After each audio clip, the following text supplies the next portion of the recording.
My name is Glattis. I'm 32 years old, and for most of my life, I've been the daughter no one remembered. Tonight, at my sister Samantha's 25th birthday, my parents stood in front of 100 guests and handed her $33 million, a mansion, and a Tesla. The room erupted in applause. My name wasn't even mentioned, except as the daughter who lacked a head for business. I sat there smiling like it didn't matter. But inside, I felt the weight of every year I'd been overlooked. What they didn't know was that I had already built something worth far more than everything they were celebrating. And before the night was over, a stranger would hand me an envelope that changed everything.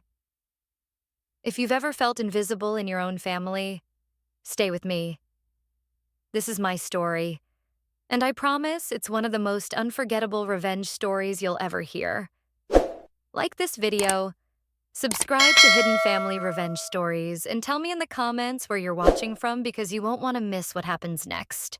Before my sister Samantha was born, life felt like a storybook I never wanted to end. My father Robert was the kind of man who would take me down to the lake at dawn, his large hands steadying mine as he taught me how to bait a hook and cast a line. I can still remember the way the water sparkled in the early morning sun and how he would laugh when I pulled in even the tiniest fish, telling me I was a natural. My mother, Linda, filled the rest of my days with warmth. She tucked me in every night with a book in her lap, her voice weaving fairy tales into my dreams. When I showed her my scribbled drawings of castles and forests, she treated them as if they were masterpieces worthy of a gallery. Our refrigerator was covered with my sketches, my messy colors brightening the kitchen like a gallery of love. For 7 years, I was their only child, and for those 7 years, I was their whole world. I was the little girl who danced barefoot in the backyard, who got chocolate on her dress and grass stains on her knees, yet still ran into their arms without fear of rejection. Every laugh, every word of encouragement wrapped around me like a soft blanket.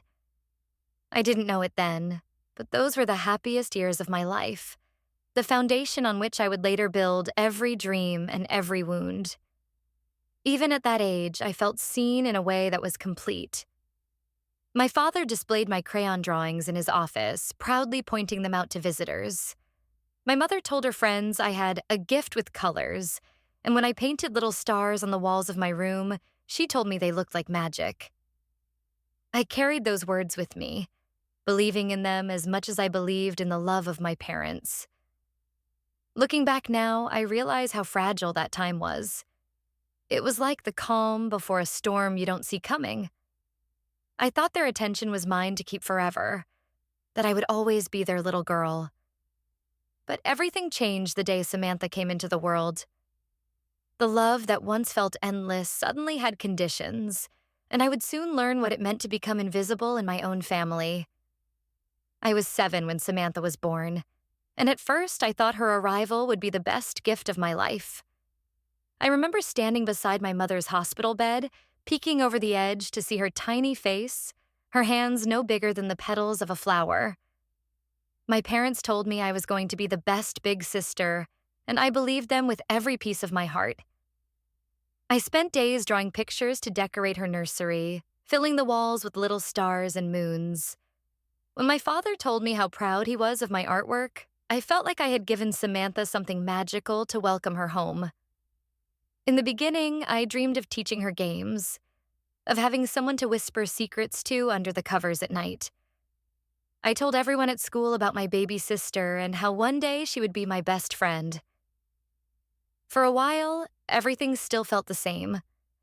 My parents hugged me, praised me, told me how helpful I was. But slowly, so slowly I almost didn't notice, things began to shift. Samantha was different.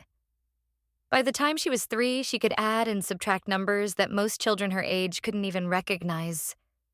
At first, it seemed cute, like a party trick. My father laughed when she counted coins faster than the cashier at the grocery store. My mother beamed when Samantha could solve puzzles that were meant for much older children. What started as a curiosity became an obsession. By the time she was 4, Samantha wasn't just their baby anymore. She was their prodigy. My father called friends over just to watch her do math in her head, showing her off like a rare gem. I remember sitting at the dinner table one night, clutching a watercolor painting I had worked on all week. I wanted so badly to show them the way the colors blended into a sunset. Instead, I watched as my father stood Samantha on a chair and asked her to multiply double digits in front of his guests. When she answered perfectly, the room erupted in applause. My painting stayed folded on my lap until I quietly tucked it away. I didn't understand it then, but that was the moment I began to fade. Samantha was not only the younger child, she was the chosen one, the golden child. Every smile, every ounce of praise, every dream of my parents' future began to revolve around her. And little by little, I realized the stars I once painted on her walls weren't for her after all. They were the last stars my parents would ever truly see from me. The shift didn't happen in one dramatic moment. It was a series of small cuts, each one almost invisible until the weight of them became too heavy to ignore. I remember the first time I truly felt what it meant to be overlooked.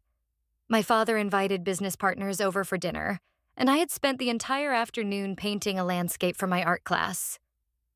It was my best work yet, a field of wildflowers under a blazing orange sky, and I hung it carefully in the hallway where everyone would see it. As the guests arrived, I sat nervously at the table, waiting for someone to notice, waiting for the moment my parents might beam with pride the way they used to. Instead, my father called Samantha into the room after dessert. She was only 5, but she stood there confidently in front of a group of adults twice her height. He asked her to multiply numbers that seemed impossibly complicated, and when she gave the correct answer without hesitation, the entire table burst into applause. My father laughed, clapped her on the shoulder, and said, "That's my girl, a real mind for numbers." No one glanced toward the hallway where my painting hung. No one asked what I had been working on. I sat silently, feeling smaller with every cheer that echoed in that room. Moments like that kept piling up. When Samantha won her first math competition, my parents bought her a new set of learning games and hosted a party with balloons and cake. When I won second place in the school art fair, my mother smiled politely and said, "That's nice, sweetheart," before rushing to tell me Samantha had been invited to another gifted program. I started to recognize a pattern. Her victories were celebrated with pride and attention. Mine were brushed aside as hobbies, distractions, things that didn't matter in the grand scheme of the family legacy. It was confusing for me as a child because I still loved Samantha. I was proud of her, and sometimes I even helped her practice her math problems. But the love I felt for her couldn't erase the emptiness of being invisible to the people whose approval I craved most. I began to notice the way my father's eyes lit up when she entered the room, how my mother leaned forward whenever Samantha spoke, and how quickly their gazes drifted away when it was my turn. That was the beginning of the silence that would follow me for years. By the time I was 13, the quiet sting of being forgotten had grown into something heavier.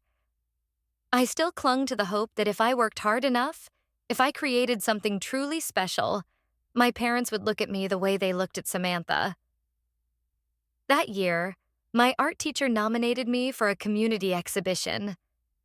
I poured myself into a collection of portraits, spending late nights sketching until my fingers cramped and my eyes burned. When the day of the exhibition came, I wore my best dress and kept glancing at the door, waiting for my parents to arrive. I had told them about it for weeks, reminding them again and again. But as the minutes turned to hours, I realized they weren't coming. Later that night, I found out they had driven Samantha to a math competition in another state. They hadn't even bothered to call. I stood alone beside my paintings while other parents crowded around their children, snapping photos, clapping, showering them with love. My art teacher, Mrs. Daniels, noticed the empty space where my family should have been. She walked over, placed a hand on my shoulder, and whispered that I had a gift, that my use of color was beyond my years. I nodded and thanked her, but the lump in my throat nearly choked me. That was the night I learned how to smile through humiliation, how to act as though being invisible didn't hurt. The comparisons grew sharper as I entered high school. At a family dinner one evening, I mentioned that I had passed a difficult chemistry test with a B+. I was proud because I had studied harder than ever before. My father barely glanced at me before saying, "That's fine, Glattis, but Samantha already understands the periodic table. At least we have one child with a real scientific mind." The room erupted with laughter, including Samantha's. She was too young to understand the cruelty in his words, but I understood perfectly. In that instant, I wasn't just invisible anymore. I was the dumb one, the disappointment, the daughter who would never measure up. The words cut deeper than anything else they had ever said. It wasn't just neglect anymore. It was a label, one I carried silently for years. But beneath the humiliation, a small fire began to burn. If they couldn't see my worth, then I would build it in places they didn't even understand. That night marked the end of my childhood and the beginning of the quiet defiance that would carry me into the rest of my life. Being called the dumb one in front of my entire family was like a scar carved deep inside me. But instead of letting it break me, something inside began to harden. I knew I would never outshine Samantha in the ways my parents valued, but I refused to let that mean I was worthless. If they couldn't see me, then I would learn to see myself. That silent promise became the fire that carried me through my teenage years. I started to throw myself into the subjects that gave me joy. Art and literature became my refuge. When I painted, I felt alive in a way numbers could never make me feel. When I wrote stories, I created worlds where I mattered, where a girl like me wasn't invisible. My teachers noticed what my parents didn't. Mrs. Daniels praised the way my paintings captured emotion, and my English teacher, Mr. Green, told me I had a gift for language that most students didn't develop until college. Their encouragement was like water to a starving plant. For every cutting remark at home, there was at least one adult at school who reminded me I was more than the label my father had pinned to me. I entered a statewide essay competition during my junior year. I poured myself into the writing, crafting each sentence as if it were a lifeline. When I won first place and received a $500 check, I rushed home hoping that my parents might be proud. My mother barely glanced at the certificate before setting it aside and asking Samantha how her calculus practice was going. My father didn't even look up from his laptop. The triumph I had felt dissolved into ash, but deep inside I held on to it. Their silence would not erase my accomplishment. Every dismissal made me more determined. I told myself that if they would not give me their approval, I would build a life where I didn't need it. I was tired of chasing their validation. The more they ignored me, the more I promised myself that one day they would no longer have the power to define who I was. I didn't know what my path would look like yet, but I knew it had to start with one thing: standing on my own 2 feet, no matter how hard it was. By the time I was 16, I understood that if I wanted anything, I had to find a way to get it myself. Samantha had the best tutors, the newest computers, and every resource my parents could provide. When I asked for a new laptop for school, my father looked at me as if the request was indulgent and said I should save up for it. That moment hurt more than I admitted at the time. They could spend thousands on private coaches for Samantha, but for me, even a basic tool for learning was considered a luxury I had to earn. So I did.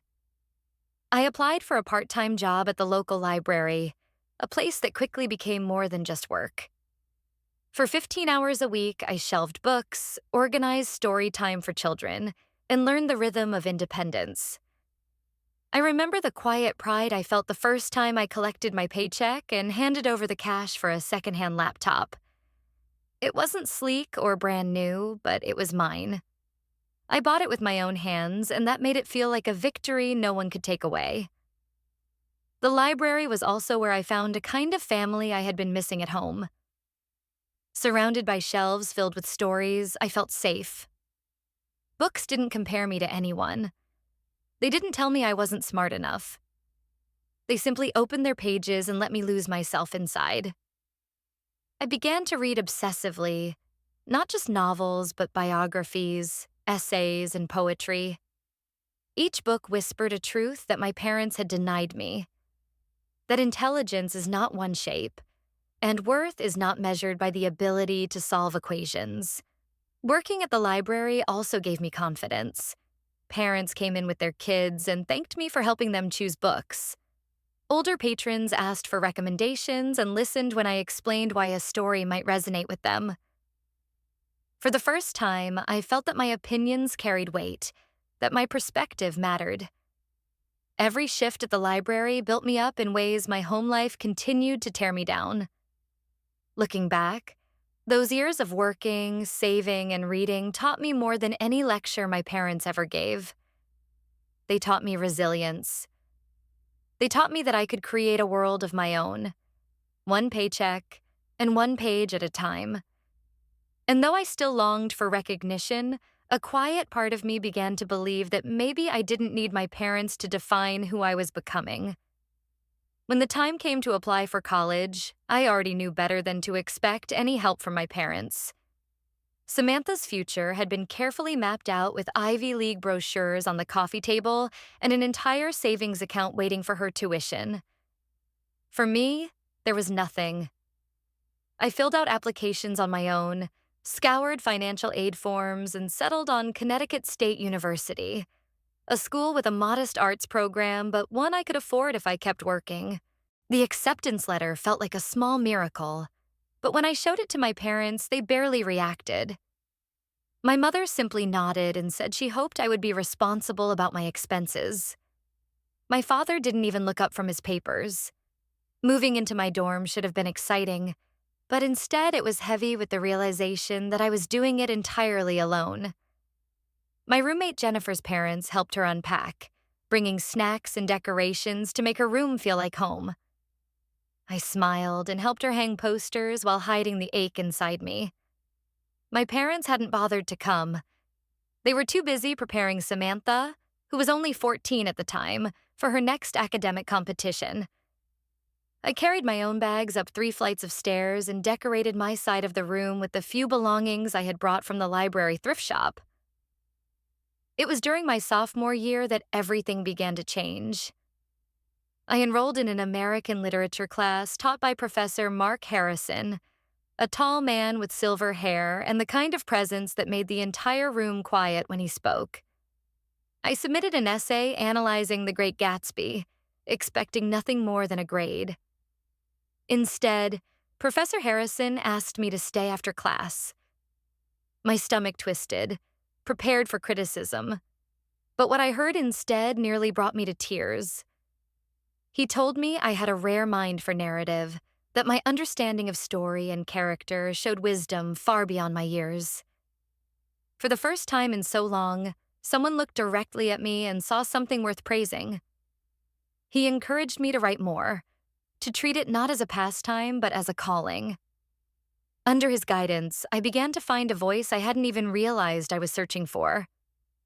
While my parents dismissed me as average, Professor Harrison told me I could one day become a writer of significance. His words planted a seed of belief that slowly began to grow, even in the barren soil of neglect I had lived in for so long. While I was slowly beginning to discover my voice in college, my parents never stopped reminding me of where I stood in their eyes. They still introduced Samantha as their only hope, the prodigy destined for greatness, while I was barely mentioned, as if I were an afterthought. When Samantha received her acceptance letter from Harvard, my parents threw a celebration that looked more like a wedding than a graduation party. The house was filled with balloons, catered food, and 100 guests raising their glasses to toast her brilliance. I received the invitation 3 days before the event, almost as if they had remembered me at the last minute.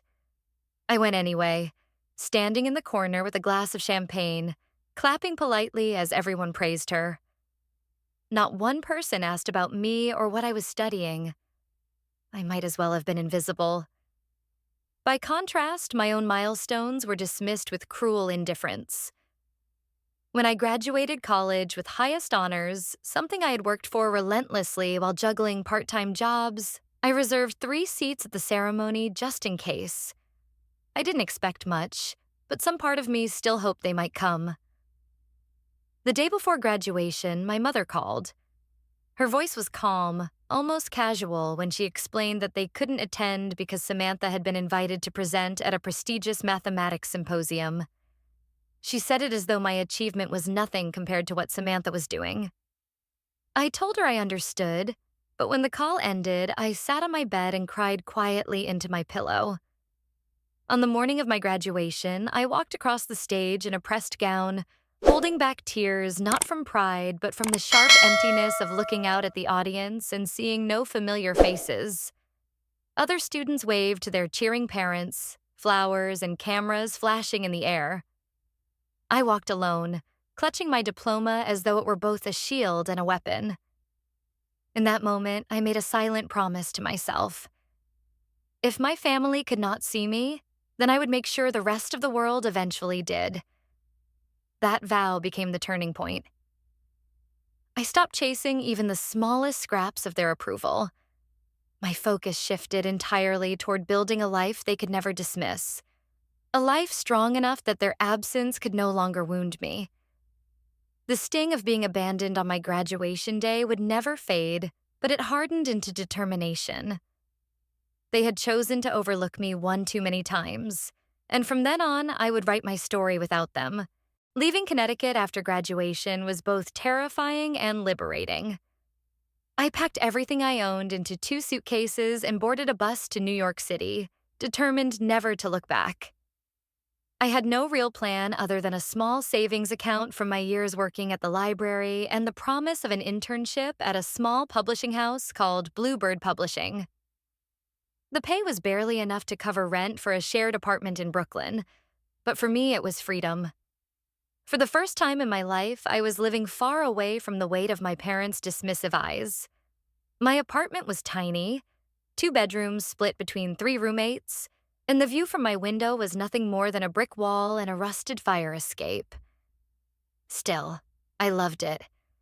Every creak of the floorboards, every late-night siren echoing from the street below reminded me that this was mine. It wasn't a mansion, and it didn't come with a shiny Tesla in the driveway, but it was a place where I could breathe without feeling judged.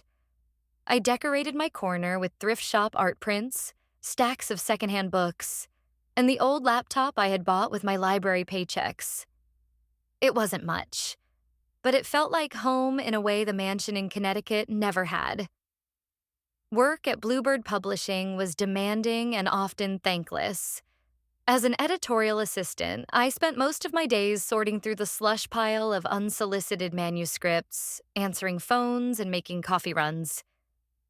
There were times I felt invisible there too, as though I had traded one place of neglect for another.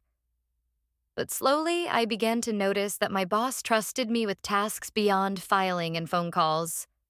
She saw how carefully I read the manuscripts, how I left thoughtful notes even on the weakest submissions, and before long, she began handing me small projects to edit. The first time an author thanked me for helping refine their story, I felt something inside me shift. For once, my voice mattered, and my perspective shaped something bigger than myself. Still, the struggle was constant.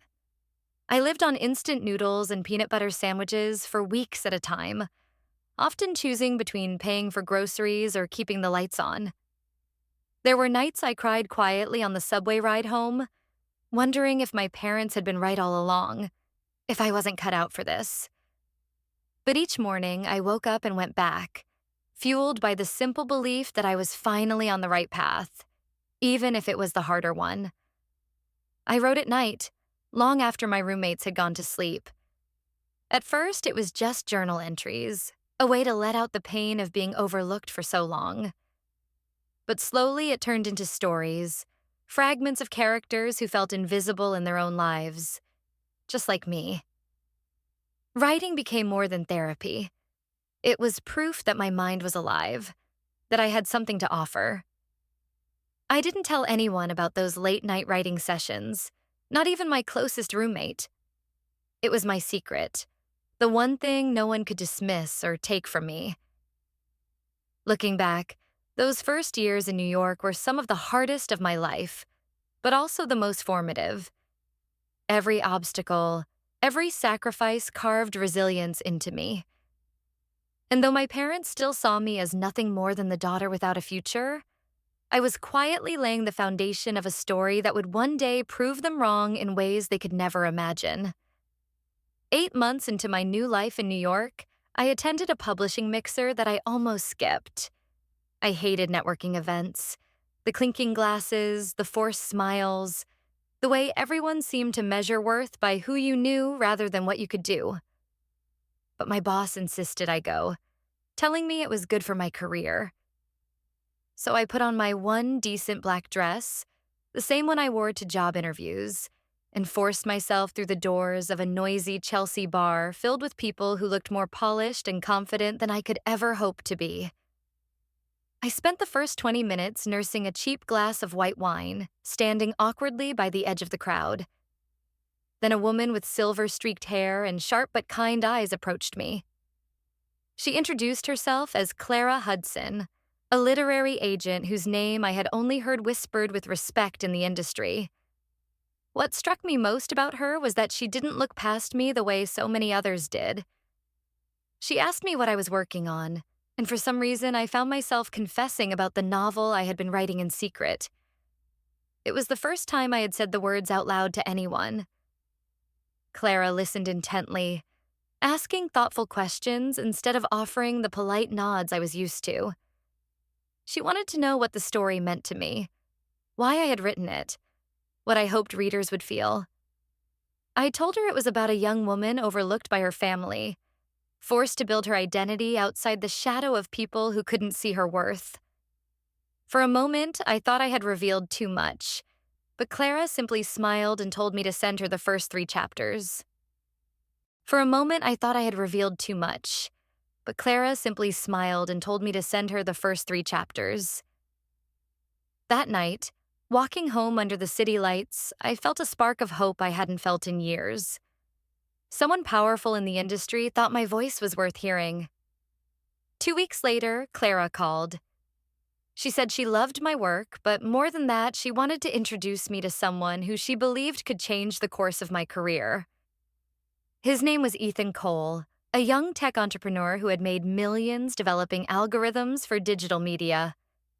Clara explained that Ethan had an idea to revolutionize publishing through technology, but needed someone who truly understood literature to make it work. She thought I might be that person. I agreed to meet him in a small cafe downtown. Ethan was younger than I expected, barely in his 30s, with an intensity in his eyes that reminded me of people who never stopped chasing the next big thing. Over coffee that grew cold as we spoke, he laid out his vision. A digital platform that could recommend books not just by genre, but by the emotions they evoked. He believed technology could connect readers to stories on a deeper level, but he admitted he didn't understand the nuances of narrative the way someone like me did. For 3 hours, we talked as though we had known each other for years. He spoke in data and algorithms, I spoke in themes and emotions, and together we began to imagine what it would look like to merge the two. By the time we stood up to leave, Ethan looked me straight in the eye and said, "I want you to help me build this." It was the first time in my life someone had invited me into something big, not as an assistant or a shadow, but as a partner. I walked home that night knowing my life had just shifted. I didn't know yet how much, but deep down I sensed it was the beginning of everything. Agreeing to join Ethan's venture was the boldest decision I had ever made, and for a long time it also felt like the most reckless. I left Bluebird Publishing with nothing more than a handshake from my boss and a faint warning that chasing startups was like playing with fire.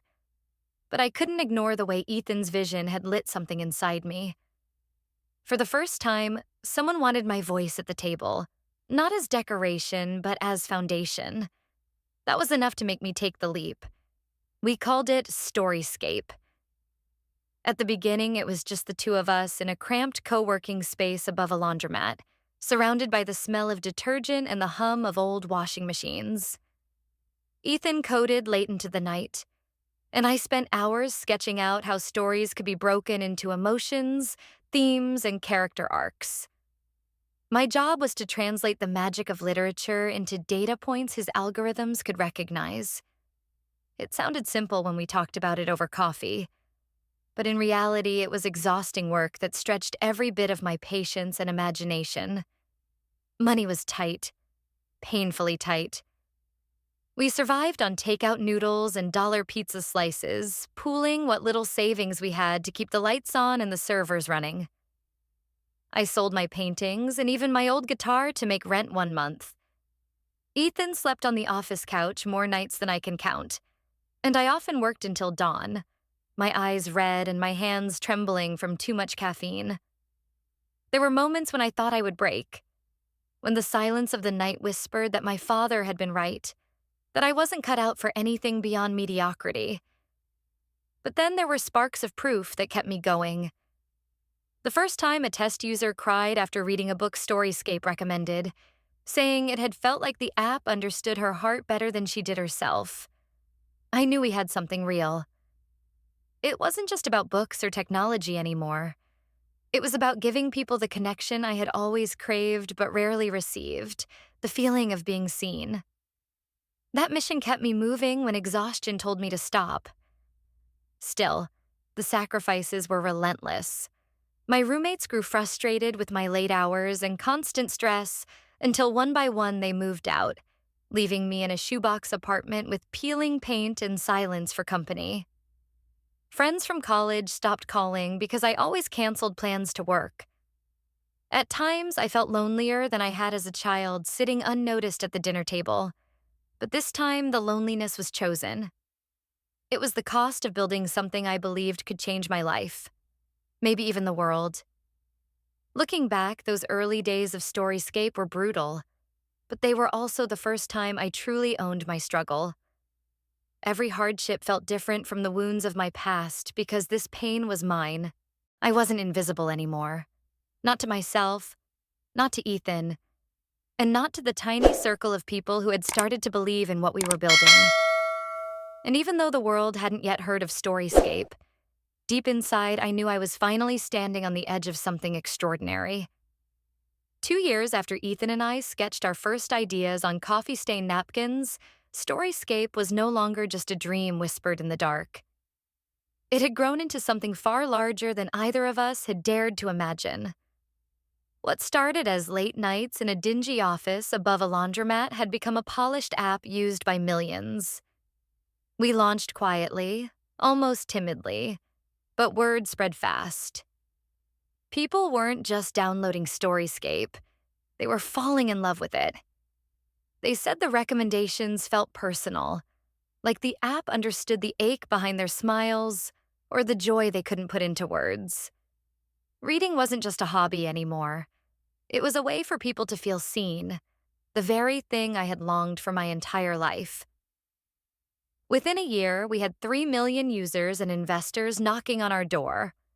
Venture capital firms that once dismissed us suddenly scrambled for meetings, their tone filled with the urgency of people afraid of being left out. Ethan thrived on the attention, firing off presentations that dazzled rooms full of suits. I stood quietly beside him, offering insight when asked, still not used to the idea that people actually cared what I had to say. Yet I knew the heart of Storiescape had come from me. It was my years of invisibility, my obsession with being understood, that shaped the algorithm's soul. When the valuation reached $500 million, I should have called my parents. I should have told them that their forgotten daughter was now co-founder of one of the fastest-growing tech companies in the country. But every time I picked up the phone, the memory of their laughter at my expense stopped me cold. To tell them felt like begging again for recognition, and I had promised myself I would never beg for their approval. So I stayed silent. To them, I was still the average daughter, the one without ambition, while Samantha was the golden child destined for greatness. Let them believe it. The strange thing was, the more success I found, the heavier the silence between us grew. They sent holiday cards with Samantha's achievements printed in bold letters and a brief handwritten note at the bottom asking if I was doing okay. I never answered. Each unopened envelope piled on my desk like tiny tombstones of a relationship I no longer trusted. I told myself I didn't need them anymore, and yet every victory felt a little hollow when I couldn't share it with the people who had once meant everything to me. Still, I pressed on. We moved into a sleek downtown office with glass walls and a skyline view that took my breath away. Our team grew from 2 to 20, then to 100. Journalists called us disruptors, pioneers, visionaries. I smiled for photos, shook hands at conferences, and gave interviews where I carefully avoided talking about my family. To the world, I was Glattis, co-founder of a company redefining how people experience stories. To my parents, I was still the girl who wasn't worth showing up for. And maybe that was what kept me going. Every article, every headline, every dollar raised felt like a quiet rebellion against the years of being unseen.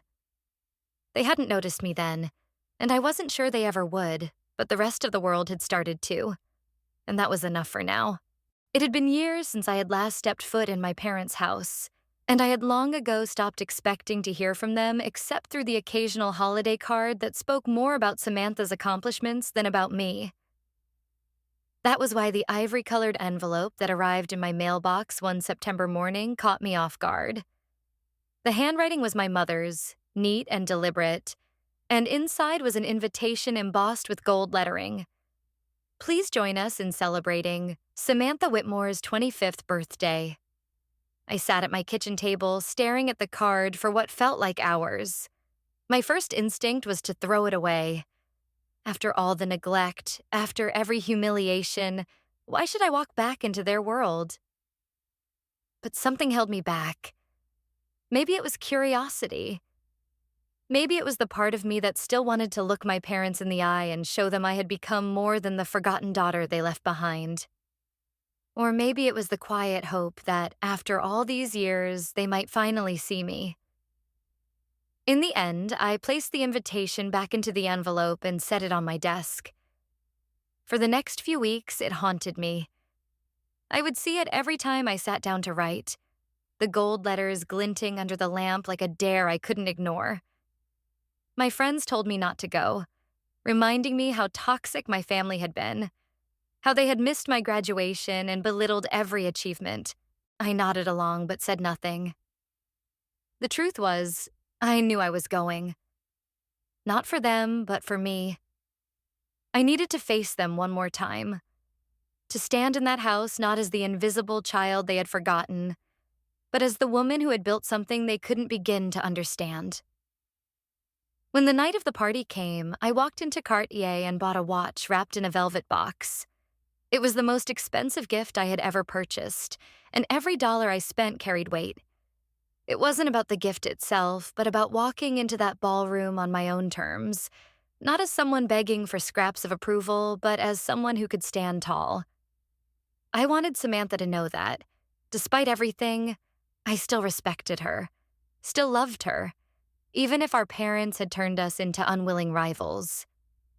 In the days leading up to the event, I could feel my nerves building. Images of my childhood flickered in my mind. The nights I spent waiting alone at my art shows, the hollow smile I wore at my graduation, the sting of my father's words when he said at least one child in the family had a mind worth something. Every memory reminded me of why I had to go. This wasn't just a birthday party. It was a stage, and for the first time, I wasn't going to be a shadow in the corner. I was going to be seen, whether they wanted me to be or not. The night of Samantha's birthday arrived with the kind of spectacle my parents always loved. As my car pulled up to the Whitmore estate, the driveway was lined with luxury vehicles gleaming under the soft glow of lanterns. Valets in crisp uniforms rushed forward to open doors, and a red carpet stretched across the entrance as though it were a movie premiere. I paused for a moment, staring at the house I had once called home. Its tall windows blazed with light, laughter spilling out into the night air. It was grander than I remembered, polished to perfection, as if even the bricks had been ordered to impress. I walked up the steps holding the Cartier box in my hands, my heart pounding harder with each step. Inside, the ballroom had been transformed into a scene from a magazine. Crystal chandeliers cast golden light across marble floors, and a string quartet played softly in the corner while servers carried trays of champagne flutes. Guests dressed in gowns and tuxedos mingled effortlessly, their voices a chorus of wealth and status. I felt their eyes flicker over me as I entered, polite smiles that quickly dissolved into curiosity. They didn't know who I was, and in this crowd, being unknown was the same as being unimportant. Then I saw my parents. My mother, Linda, stood near the center of the room in a sequined gown, her hand resting lightly on Samantha's shoulder. My father, Robert, stood beside them, glass in hand, his expression full of pride. Samantha was radiant in a silver dress, her hair swept up elegantly, the image of the perfect daughter. My chest tightened as I watched them laugh with their guests, their faces glowing with joy. For a moment, I felt like I was 13 again, standing outside the circle, clutching my painting that no one cared to see. I forced myself to move forward, weaving through the crowd until I reached them. My mother's smile faltered slightly when she saw me, as though she hadn't expected I would really come. My father gave me a brief nod, the kind of acknowledgement you give to an acquaintance, not a daughter. Samantha, to her credit, wrapped me in a hug. "I'm glad you came," she whispered, and for an instant I believed she meant it.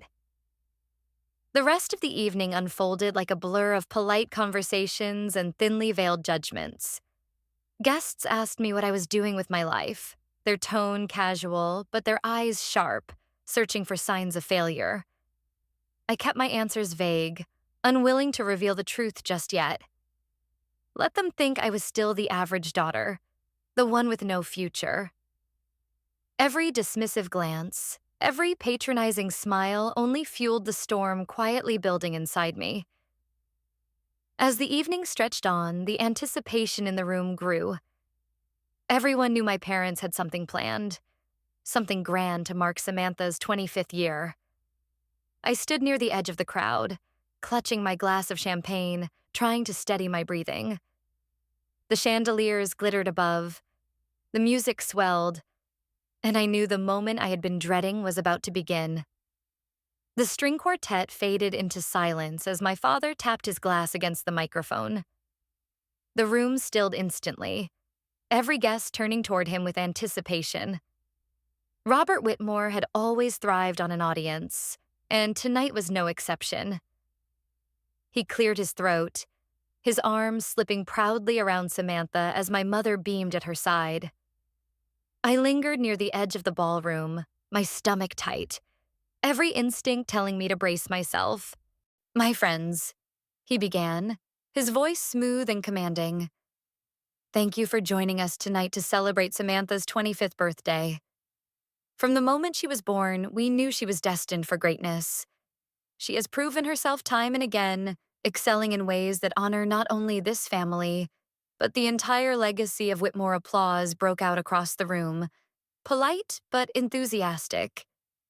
Samantha lowered her eyes modestly, her cheeks flushed. I sipped my champagne, trying to swallow the bitterness rising in my throat. "And so," my father continued, lifting his voice above the clapping, "Linda and I have decided it is time to reward her dedication and secure her future as the true heir of our family's work. Tonight, we are proud to announce that Samantha will inherit $33 million, our Manhattan townhouse. And of course," he gestured grandly as a valet wheeled in a gleaming white Tesla, wrapped with a red ribbon. This new Tesla as a symbol of the road ahead. The ballroom erupted in cheers. Cameras flashed as Samantha's hands flew to her face in feigned surprise, tears shining in her eyes. Guests rushed forward to congratulate her, their voices a chorus of admiration. I felt the room spin around me, the chandeliers above blurring as though the world itself was mocking me. Then, as if the humiliation wasn't sharp enough, my father's voice cut through the noise again. "And as for our eldest," he said, pausing long enough for heads to turn in my direction. His eyes found me, cool and dismissive. "Well, Gladys has always marched to her own drum. She's creative, yes, but not exactly business-minded. We can only hope she finds her way someday." Laughter rippled through the room, light and cruel. A few guests turned their heads politely, offering sympathetic smiles that only deepened the sting. I stood frozen, my cheeks burning, gripping the stem of my glass so tightly I thought it might shatter. The same words he had once spoken at our dinner table, the same message he had hammered into me my entire life, now broadcast to 100 witnesses. In that moment, I was no longer a 32-year-old woman with a thriving company hidden in plain sight. I was once again the little girl sitting with her painting in her lap while the applause went to someone else. My mother clapped along with the crowd, her eyes carefully avoiding mine. Samantha looked torn, smiling for the cameras while casting me a fleeting glance of apology. But it was too late for sympathy. The humiliation had already sunk its claws into me. As the cheers rose higher, I felt something inside me shift. It was the breaking point. The line I had spent years inching toward but never dared to cross. I could no longer remain silent. I could no longer be invisible. If they wanted to make me the forgotten daughter in front of the world, then it was in front of the world that I would finally rise. The applause still echoed in my ears when I felt a presence at my side. I turned slightly, expecting another guest with a polite but pitying smile, but instead I found a man I didn't recognize. He was older, perhaps in his late 50s, with salt and pepper hair and eyes that carried both sharpness and warmth. Unlike the others, he wasn't looking at Samantha or my father. He was looking directly at me. "Gladys Whitmore?" He asked in a low voice, as though testing if I would deny my own name. I nodded, my grip tightening on the glass in my hand. He slipped an envelope from the inside of his jacket and pressed it gently toward me. "You'll want to see this," he said. His tone carried no theatrics, no demand for attention, just quiet certainty. For a moment I hesitated, my mind spinning with suspicion. Was this some cruel joke? Another setup to remind me of my place? But something in his eyes told me otherwise. I slid the envelope into my clutch and murmured a thank you, though my voice barely carried over the swell of music as the quartet struck up again. The man gave me a small nod and melted back into the crowd, vanishing as quickly as he had appeared. I stood there, pulse racing, the weight of the envelope burning against my side. Around me, the party surged forward, guests lining up to pose with Samantha beside the Tesla, their laughter filling the ballroom. My parents glowed in the center of it all, basking in their perfect moment. I slipped away to a quiet corner near the balcony, desperate for a breath of air. My hands trembled as I opened the envelope. Inside was a thick folder of documents, neatly clipped together. The first page stopped my breath cold. It was an official valuation report for Storiescape, stamped and signed by a leading investment firm. $650 million. My eyes blurred as I traced the number again and again, making sure I wasn't imagining it. Beneath the report was a press release from the Wall Street Journal, scheduled for the following week, naming Storiescape as the fastest-growing publishing technology company in the country. And then, at the very bottom, a note written in careful script. "It's time the world knew the truth." I pressed the folder to my chest, my heart pounding harder than it had the night I signed the first contract with Ethan. Someone here, in this very room, knew who I was. Someone had deliberately chosen this moment, this night, to remind me that I wasn't invisible anymore. As I stood on that balcony, the sounds of celebration spilling out behind me, I realized the choice before me. I could tuck the folder away, return to the shadows, let them believe their words about me for the rest of my life.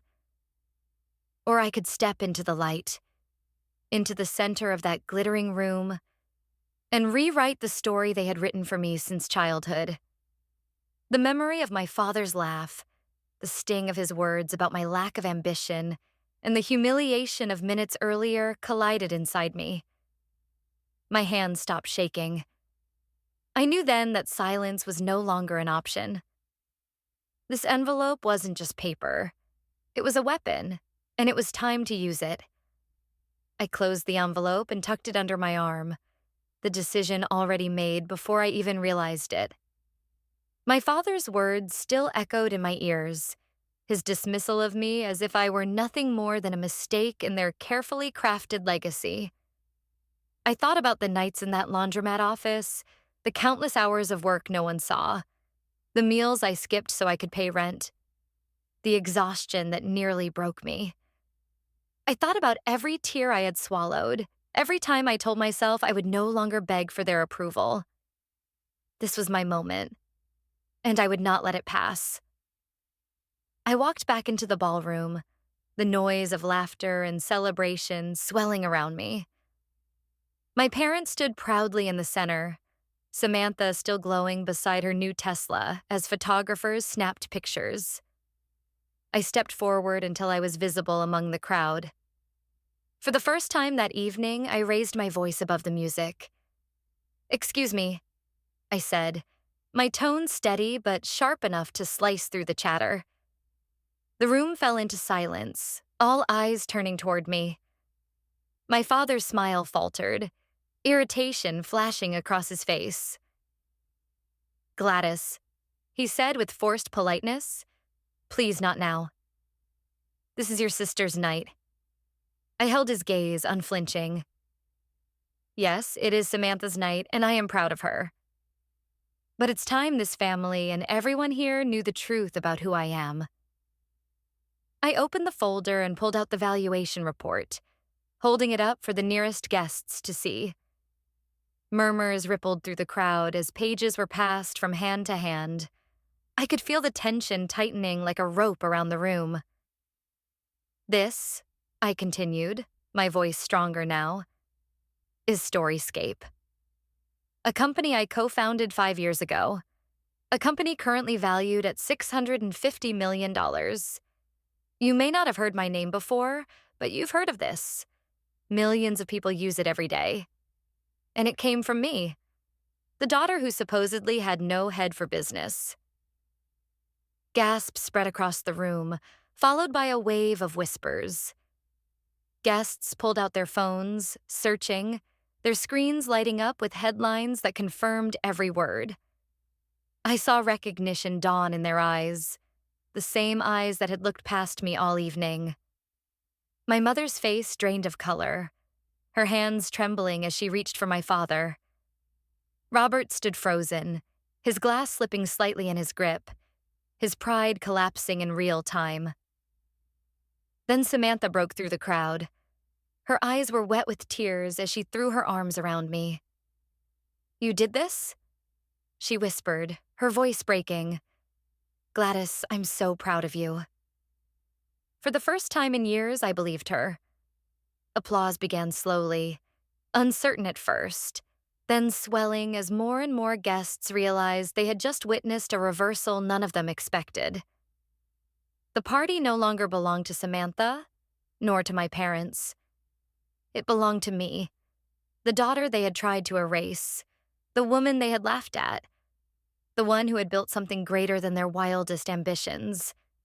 As the clapping rose around me, I stood taller, my chest rising with a breath that felt like freedom. For the first time in my life, I wasn't invisible. I was undeniable.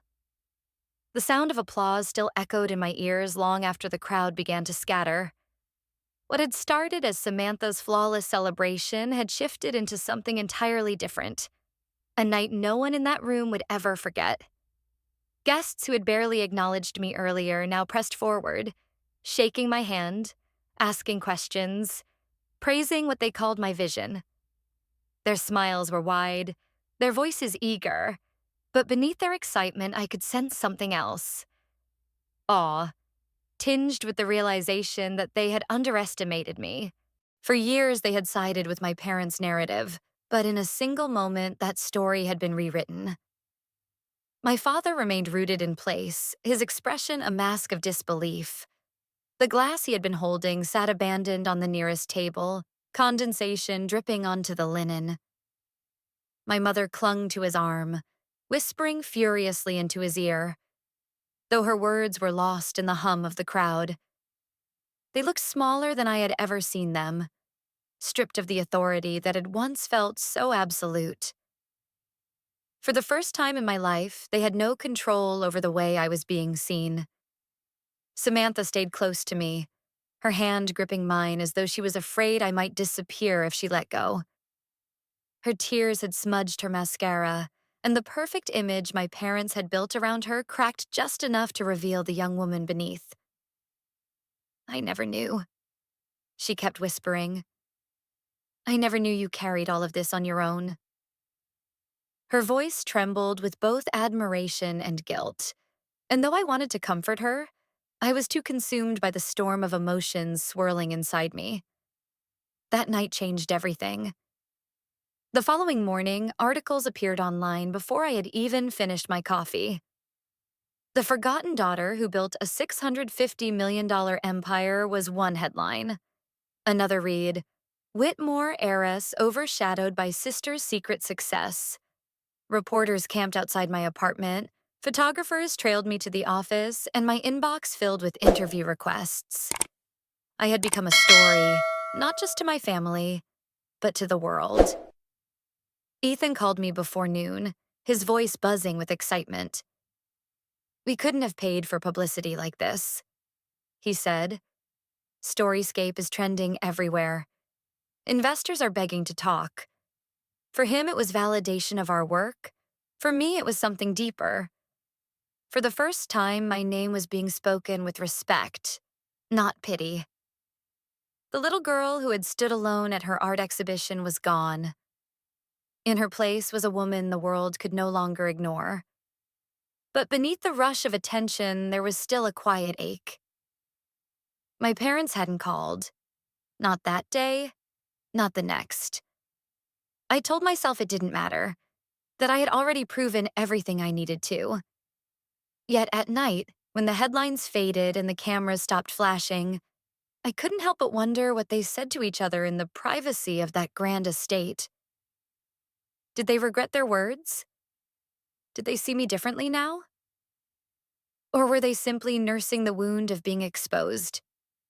Whatever the answer, I knew one thing for certain. The balance of power had shifted. They no longer had the authority to define me, and whether they admitted it or not, they could never erase what had happened in that ballroom.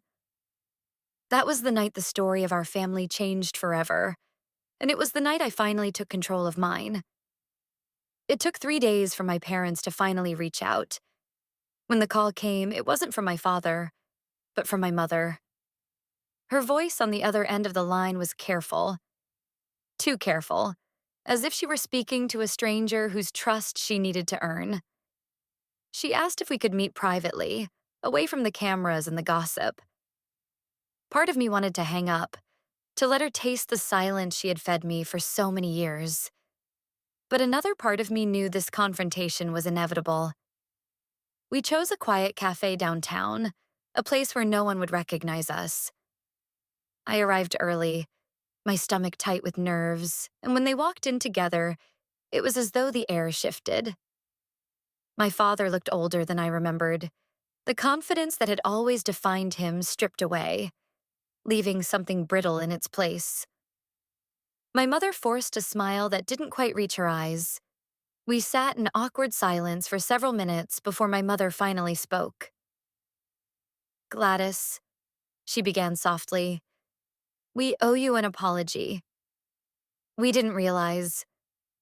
Her voice faltered and she glanced at my father. He tightened his jaw, unwilling to meet my gaze. I let the silence stretch, waiting. Didn't realize what? I asked at last. My voice was calm, but underneath was a river of hurt that had been dammed for decades. My mother folded her hands on the table, her fingers trembling. We didn't realize how much you were carrying. We thought you were different from Samantha. We thought you would find your own small path. And we didn't think it was necessary to invest in you the way we did with her. We were wrong. Her words stung because they were both an apology and an admission that they had decided my worth long before I had a chance to prove it. My father finally looked up, his eyes hard. You could have told us, he said flatly. You could have come to us, asked for our help. Instead, you hid this from us, and then you humiliated us in front of everyone. I leaned forward, my voice steady. I didn't humiliate you. You did that yourselves when you stood in front of 100 people and called me a failure. All I did was tell the truth. You didn't want to see me, so I had to make the world see me instead. The table went quiet again. My mother reached out as if to take my hand, but I pulled back. I wasn't ready for comfort, not from her. Samantha had come to me after the party, her tears genuine, her pride in me real. But with my parents, I wasn't sure yet what was sincerity and what was damage control. In that cafe, I realized something important. Their approval, the thing I had chased for so long, no longer mattered the way it once did.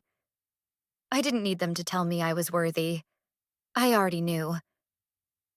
But looking at them across the table, I also saw something new. Fear. For the first time in our lives, they were afraid of losing me. And maybe that, more than anything they could ever say, was proof that the balance between us had finally changed. Not long after that tense meeting with my parents, another unexpected call came.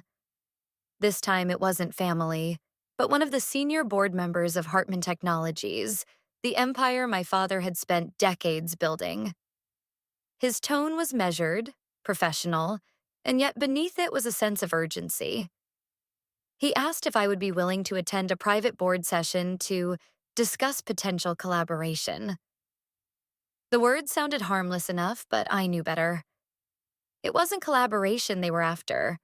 It was control. Curiosity got the better of me, and a week later, I found myself sitting in a sleek conference room overlooking Manhattan. The board members greeted me with warm smiles, their suits immaculate, their hands extended in welcome. They spoke about the future of the industry, about innovation and disruption, but it didn't take long for them to reveal what they truly wanted. Storiescape had grown so quickly, they said, that it was reshaping how people consumed literature. Hartman Technologies, once considered untouchable, now seemed outdated in comparison. They wanted me on the inside, not as a partner, but as a bridge to keep their company relevant. One man leaned forward, his voice smooth with persuasion. Glattis, your father has built a legacy we're all proud of, but every legacy needs fresh blood. Imagine what it would mean if you came home. Imagine the statement it would make. For this family, and for our industry. The implication was clear. They wanted me to lend them my credibility, to merge my success into their story so that the shine of Storiescape could rescue the fading luster of Hartman Technologies. For years, I had been invisible in their eyes. Now, suddenly, I was indispensable. I listened quietly, my mind flashing back to the cafe with my parents. My father's bitterness, my mother's shaky apology, the years of silence. And now here were his colleagues, The same men who had once watched him dismiss me without a second thought, asking me to save what he had built. The irony was sharp, almost cruel. When the room fell silent, all eyes fixed on me, I chose my words carefully. "I appreciate the invitation," I said, my voice calm but firm. "But Storiescape is my home. It's where I belong.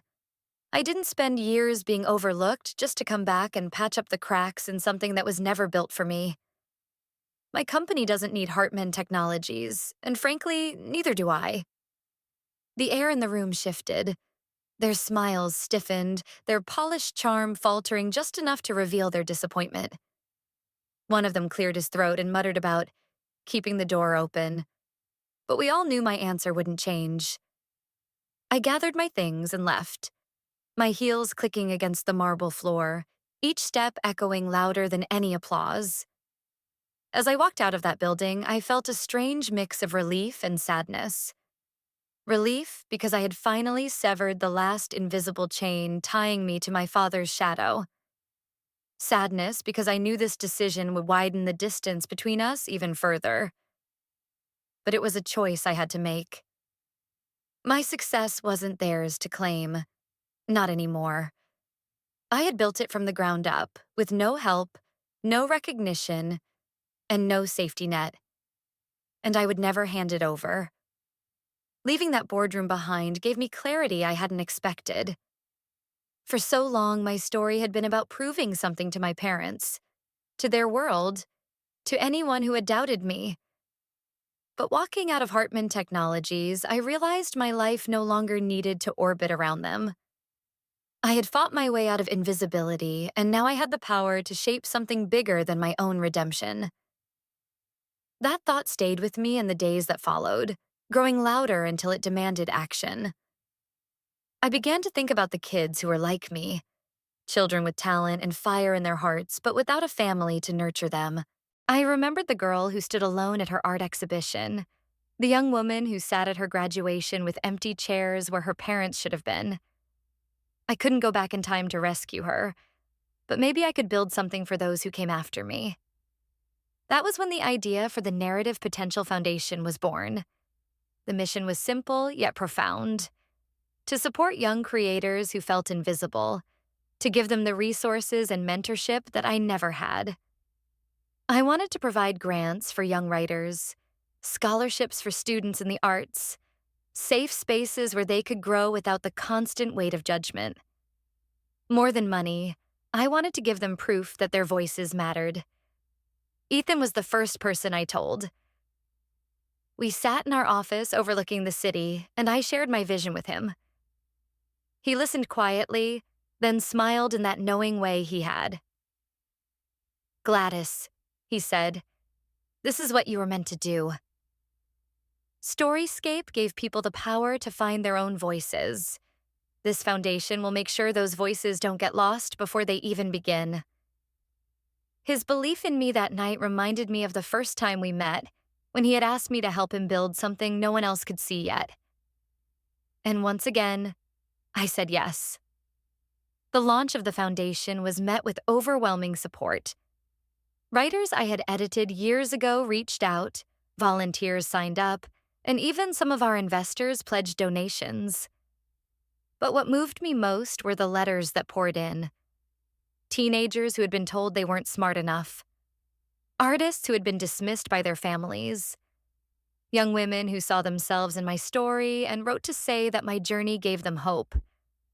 I kept every letter in a box by my desk, a reminder of why I had chosen this path. When I stood on stage at the foundation's opening ceremony, looking out at a room full of bright young faces, I felt something I had never felt before: peace. For the first time, my story wasn't just about surviving or fighting back. It was about planting seeds for others to grow. My parents might never fully understand me, and perhaps they never would. But as I spoke to those young dreamers, I realized their recognition was no longer the validation I needed. I had created my own legacy, one that would outlast the bitterness of the past. And as the audience rose to their feet, applauding not just me, but the vision we were about to build together. I knew this was the true measure of success. Not the headlines, not the valuation numbers, not even the revenge. It was knowing that out of years of being invisible, I had forged something that would make others feel seen. The launch of the Narrative Potential Foundation should have been enough. I had found peace in my work, a purpose that stretched beyond revenge and into something larger than myself. But deep down, I knew the story with my family wasn't finished. They had watched from afar as the foundation drew attention, as reporters linked my name not only to Storiescape, but also to this new mission. Then one afternoon, as I left the office, I found my parents waiting for me by the curb. It was the first time they had come to me rather than asking me to come to them. My father's posture was stiff, his hands clasped behind his back, while my mother clutched her purse as if it might hold her together. For a moment, none of us spoke, the sounds of traffic filling the silence. Then my father cleared his throat. "Glattis," he said, his voice quieter than I had ever heard it. "We'd like to talk." We walked together to a nearby park, sitting on a bench beneath the trees. My mother was the first to speak. She told me they had watched the coverage of the foundation's launch, how proud she was of the work I was doing. Her words trembled, heavy with emotion, but I waited. I needed to hear what my father would say. He looked at me with eyes that seemed older, weighed down by something he could no longer deny. "I was wrong," he admitted. "I measured you by my own standards and never once stopped to see who you really were. I thought success only looked one way, and when you didn't fit that picture, I dismissed you. But you built something greater than I ever imagined, and you did it without us. That's not failure. That's strength." The words I had wanted to hear my entire life finally came, but they didn't land the way I had once imagined.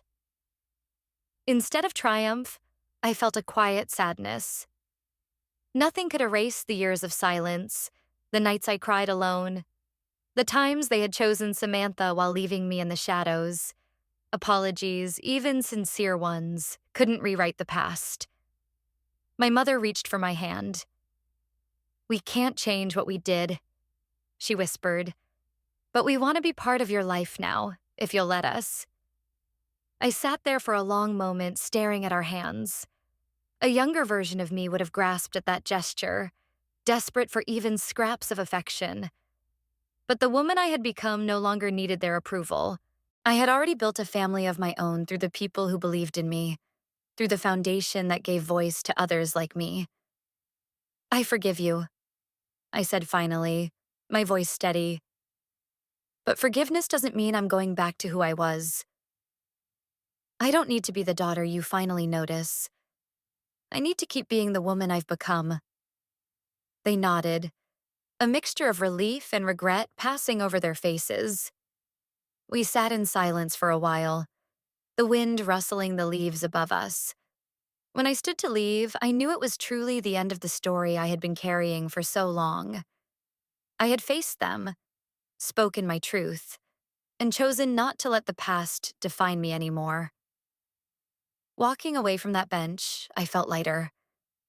Not because I had won, not because I had finally heard the words I had once craved, but because I no longer needed them.